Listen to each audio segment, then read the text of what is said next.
Salam. Bugünkü mövzumuz saf qurdlar tipi. Demək, əvvəlki video izahımızda biz yassı qurdlar tipi haqqında danışdıq. Yassı qurdlar tipinin bütün sinifləri haqqında məlumat verdik. Nümayəndələrinin həyat tərzi haqqında məlumat verdik. Bugünkü mövzumuz olasıdır saf qurdlar tipi. Deməli, yenə də saf qurdlar tipi, birinci bunun yarandığı eranı yazıram. Deməli, saf qurdlar tipi də digər qurdlar tipi kimi tip olaraq, baxın uşaqlar, tip olaraq əmələ gəlib proterozoida. Çünki bütün tiplərin əmələ gəlməsi proterozoy erasında baş verdi. Bütün tiplər artıq proterozoida əmələ gəlib bitdilər. Bəs proterozoida başqa nələr baş verdi? Proterozoida ilk dəfə canlılar, bitkilər və heyvanlar aləminə ayrıldı. O heyvanların bütün 23 tipi əmələ gəldi. İlk dəfə orqanlar sistemi əmələ gəldi. Bunların əsası qoyuldu. Proterozoida, məsələn, bitkilərdən ilk dəfə bir hüceyrəli yosunlar əmələ gəldi, sap şəkilli yaşıl yosunlar əmələ gəldi, bakteriyalar quruya çıxdı. Deməli, bu proterozoy erasında baş vermiş oldu. Sonra proterozoy erasında növbəti olaraq, deməli, burada eranın axırında sap şəkilli yosunlar, bəzi bakteriyalar quruya çıxdı və ilk dəfə olaraq ibtidai göbələklər əmələ gəldi. Yəni, göbələklər aləmi yarandı. Onda proterozoy erasında, deməli, canlıların 4 aləminin 4-ünə də artıq rast gəlinir. Bitkilərə də rast gəlinir, heyvanlara da, göbələklərə də və bakteriyalara da rast gəlinmiş olurdu. Və sapqurdlar tipi də onlardan biridir. Sapqurdlar tipi də ilk dəfə proterozoy erasında əmələ gəlmiş oldu. Sapqurdların başqa cür nematodlar adlandırırlar bunları və yaxud da dəyirmi qurdlar da adlandırmış olurlar. Sapqurdlar tipinin biz öyrənəsiyik. Sapqurdlar tipinin xarakteri xüsusiyyətlərinə ilk dəfə bunlarda nələr əmələ gəldi? Deməli, sapqurdlar tipinin ilk dəfə əmələ gələnlər nədir bunlarda? İlk dəfə bunlarda əmələ gəldi. Baxın, bədən quruluşunda bunlarda ilk dəfə ayrı cinsiyyətlik var idi qurdlardan. Sonra bunlarda deməli bədənlərində, həzm sistemində ilk dəfə deməli qida borusu ilə anal dəlik əmələ gəldi. İlk dəfə ağzın ətrafında 3 zodaq əmələ gəldi. Sonra ilk dəfə bunlarda udulaq ətrafı sinir sistemində deyəsi, ilk dəfə bunlarda deməli udulaq ətrafı sinir həlqəsi əmələ gəldi. Deməli, bu bunların xarakteri xüsusiyyətləri və ilk dəfə əmələ gələnlərdir. Sonra ilk dəfə ən önəmli xüsusiyyətlərdən biri də bədən boşluğu əmələ gəlir ki, hansı ki, orqanlar bu boşluğun içərisində yerləşmiş olur və boşluğun içərisi maye ilə doluydu. Sonra danışacağıq biz bugün, məsələn, xarakterizə eləsək, necə xarakterizə eləyəsik? Burada aləm, heyvanlar aləmi yazasıyıq, aləm, heyvanlar aləmi. Sonra tip yazasıyıq, sapqurdlar tipi, tip yazasıyıq, sapqurdlar tipi. Yox, üzr istəyirəm, tip, deməli, nə də düz yazmışam. Sapqurdlar tipi, tip sapqurdlar tipi. Sonra sinif, əsl sapqurdlar sinfi, təsnifatıdır bu, əsl sapqurdlar sinfi. Sapqurdlar sinfi nümayəndə, hələ ki danışasıyıq insan asqaridinə. Nümayəndəmiz insan asqaridi. Baxın, tip olaraq ilk dəfə proterozoida əmələ gəlsələr də, insan asqaridi özü əmələ gəlib demək, kaynazoyun antropogenində. Niyə? Çünki insan asqaridi insanda parazitlik eləyir. İnsanda parazitlik etdiyinə görə də, ona görə də insan yaranmasa, asqarid harda parazitlik eləyəsidir? Ona görə ilk dəfə olaraq, növ olaraq antropogendə, tip olaraq isə proterozoida əmələ gəlmiş oldu.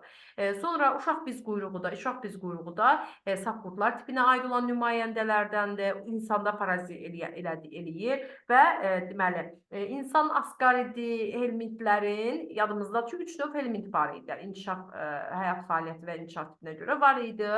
Deməli, biohelmintlər var idi. İkinci var idi geohelmintlər var idi. Üçüncü də var idi təmas helmintləri, təmas və əlaqə helmintləri. Biohelmintlərdən danışdıq. Biohelmintlərə öküz soyteri, qaraciyər sorucu, dənəvər exnokok aid idi. Bunların əsas və aralıq sahibləri olurdu. Sonra bugün danışasıyıq geohelmintlərdən, insan asqaridindən. Geohelmintlərə insan asqaridi aiddir. İnsan asqaridi yetişmiş, belə deyək, necə yumurtalar qoyurdu? İnsan asqaridinin qoyduğu yumurtalar inkişafını xarici mühitdə tamamlayırdı və məsələn, bunların qoyduğu yumurtaların içərisində sürfənin, ona görə yetişməmiş yumurtalar qoyurdu.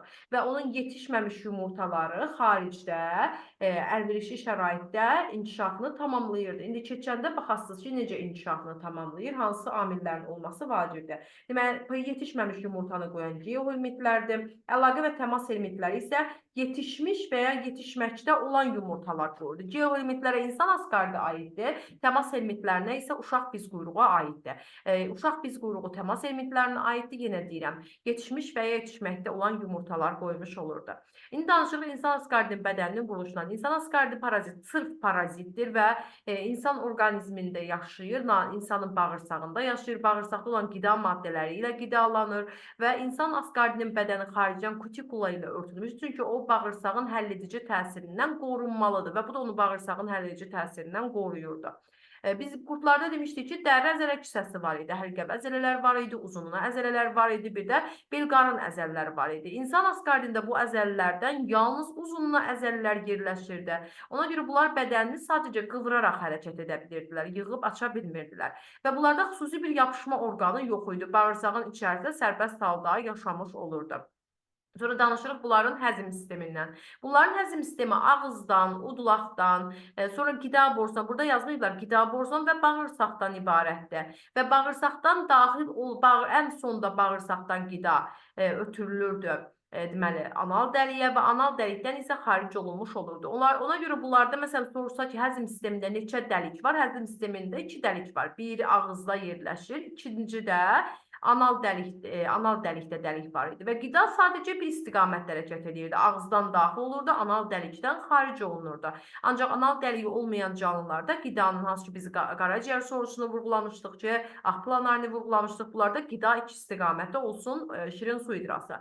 Bunlarda qida iki istiqamətdə hərəkət etmiş olurdu. Sonra hərəkətin dediyi həzm sistemini dedik. Həzm sistemində də yenə deyirəm, ilk dəfə aramorfozlardan bunlarda əmələ gəldi qida borusu və anal dəlik əmələ gəlmiş oldu. İfrazat sistemi xüsusi tənəffüs orqanı yoxdur, çünki parazitlik eləyir və bütün belə deyək, anaerob şəraitdə yaşayırdı. Ona görə maddələr mübadiləsinin hazırlıq mərhələsi də bunlarda baş verirdi, oksigensiz və ya qlikoliz mərhələsi də baş verirdi. Ancaq bu mərhələdə bunlarda qida maddələrinin parçalanması tamamlanırdı. Yəni bunlarda qlikoz da süd turşusuna qədər parçalandı. Bununla da qida maddələrinin parçalanması başa çatırdı. Sonra sinir sistemi nədən ibarət idi? Bunlarda sinir sistemi, udulaq ətrafı sinir həlqəsindən ilk dəfə bunlar da əmələ gəldi və bədənin arxasına doğru uzanan sinir sütunundan təşkil olmuş. Hissiyyat orqanları yoxdur. Niyə yoxdur? Çünki bunlar parazit həyat tərzi sürürlər. Hissiyyat orqanlarına ehtiyac yoxdur. İnkişafından danışırıq, görək bunların inkişafı necə baş verirdi. Yalnız bir sahibi var idi. Əsas sahibi hesab olunurdu. İnsan idi bunun sahibi. Yetkin fərd, insanın bağırsağında yaşayan qurtlar, baxın, insanın bağırsağında yaşayan yetkin fərd yumurta qoyur. Onun yetişməmiş yumurtaları xarici mühitə nəcis vasitəsilə çıxır. Xarici mühitə çıxdıqdan sonra bunun inkişafı üçün mütləq yumurtanın inkişafı üçün mütləq ona 3 amil təsir göstərməlidir. Rütubət təsir göstərməlidir, oksigen təsir göstərməlidir, bir də rütubət, oksigen, bir də temperatur. Yəni bu 3 amilin üçünün də birlikdə iştirakının nəticəsində yumurtanın içərisində sülf əmələ gəlirdi. Olurdu sülfəli yumurta.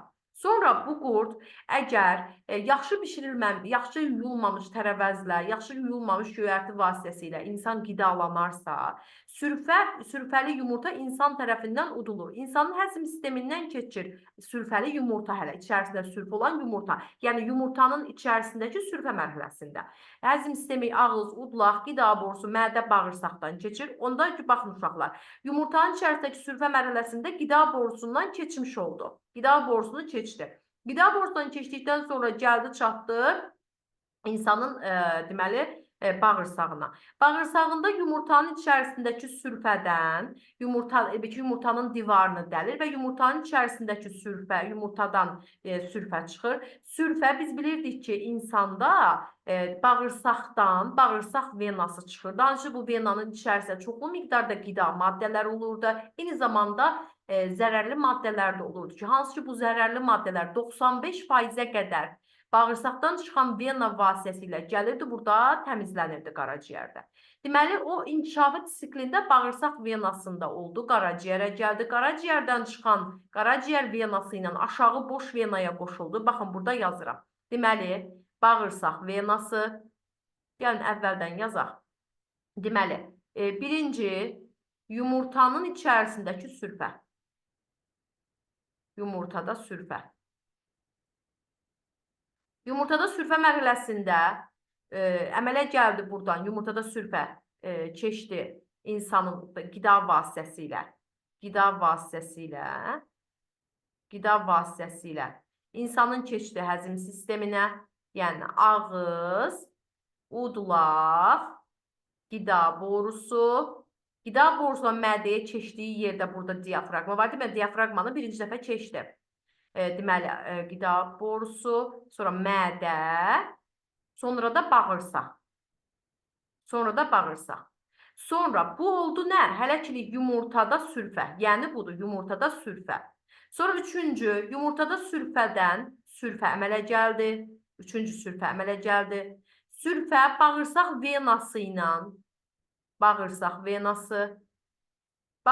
venası vasitəsilə gəlir qaraciyərə. Qan damar sistemindən bunu bilirik. Qaraciyərə gəlir. Qaraciyərdən qaraciyər venasına keçir. Qaraciyər venası, biraz qalınladaq uçqamızı. Demək, qaraciyər venasına keçdi. Qaraciyər venasından sonra aşağı boş vena. Mən bilirəm ki, aşağı boş vena böyük qan dövranına aiddir. Aşağı boş venadan gəldi ürəyin sağ qulaqcığına. Çünki çirkli qandır. Sağ qulaqcıq. Sonra buradan gəldi sağ mədəciyə. Sağ mədəcikdə nə baş verdi? Sağ mədəcikdən çıxır, gedir ağciyər arteriyasına. Ağciyər arteriyası vasitəsilə ağciyər kötüyünə, ağciyər kötüyü. Sonra ağciyərə gedən 2 dənə ağciyər arteriyası var idi. Ağciyər arteriyası. Sonra oradan keçir ağciyərə. Ağciyərə keçdikdən sonra orada qıcıqlanma əmələ gətirir. Qıcıqlanma əmələ gətirdikdən sonra orada sürfə də hələ. Sürfə öskürək yaradır. Bu sürfə öskürək vasitəsilə ağciyərdən bəlğəm vasitəsilə, biz bilirdik ki, alveollar qopub düşür. Bəlğəm vasitəsilə ağız boşluğuna gəlir. Ağız boşluğunda insan onu yenidən udarsa, yenidən onun həzm sisteminə keçir. Baxın, ikinci dəfə aşağı boş vena ilə gələndə, bax görürsünüz, aşağı boş vena ilə ürəyə gələndə, burada ikinci dəfə diafraqmanı keçir. Amma diafraqmanı birinci dəfə yumurtanın içərisindəki sürfə mərhələsində keçirdi. İkinci dəfə isə onu sürfə mərhələsində keçdi. Ağız boşluğuna gəldi.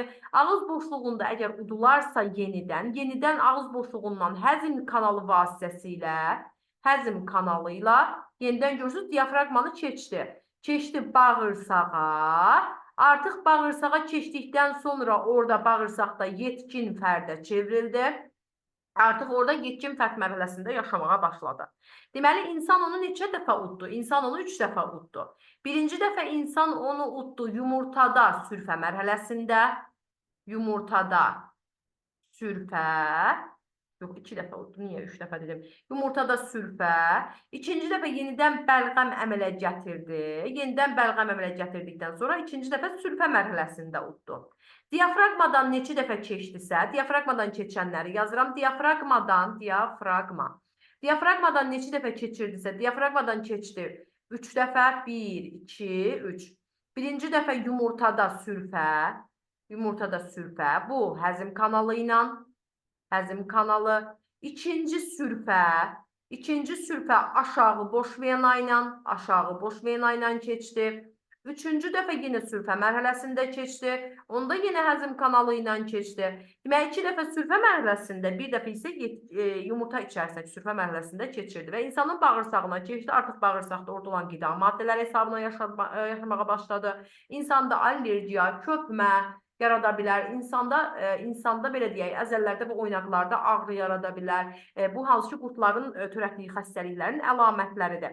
Sonra insandan ağıra bilər, köpmədir, ishal əmələ gətirə bilər, sinir sistemində həssaslıq yarada bilər. Bu onun xarakteri xüsusiyyətlərinə aid oldu. Askaridus xəstəliyi adlanırdı. Onun törətdiyi xəstəlik yenə deyirəm ki, geohelmintlərə aiddir. Çünki onun inkişafı üçün ətraf mühitdə torpağa düşüb və orada müəyyən amillərin ona təsir göstərməsi vacibdir. Sonra keçdik nəyə? Sonra gəlirik insan üçün təhlükəli olan qurd xəstəliklərindən başqa digəri ankilostoma. Ankilostoma da sap qurdlar tipinə aiddir. Ankilostoma insana necə yoluxur? Ankilostoma insana dəri və ağız vasitəsilə. Məsələn, əgər biz ayağı yalın otların üzərində gəzsək, o bizim bədənimizə dəri vasitəsilə keçə bilər. Və bir də insana yoluxa bilər. Ağız vasitəsilə. Uşaqlar, burada onu demədim. Məsələn, soruşsa ki, insanın hansı qan dövranında oldu? Görürsünüz, insanın böyük qan dövranında oldu. Böyük qan dövranında ürəyə gələn hissədə oldu. Kiçik qan dövranında isə ürəkdən çıxan hissədə oldu. Yəni, kiçik qan dövranının qayıdan hissəsində, böyük qan dövranının çıxan hissəsində olmur. Yəni, mən buna aortada rast gələ bilmərəm. Mən buna ağciyər venasında rast gələ bilmərəm. Harda rast gələ bilərəm? Ağciyər arteriyasında rast gələ bilərəm, aşağı boş venada, yuxarı boş venada rast gələ bilmərəm. Bu oldu bizim sap qurdlar tipinin törətdiyi xəstəliklər. Bəs bu qədər. Çünki biraz çox olsa çətinlik törədə bilər. Təkcə sap qurdlar tipini oxuyuruq, əvvəlki mövzuları təkrarlayırıq. Hələlik.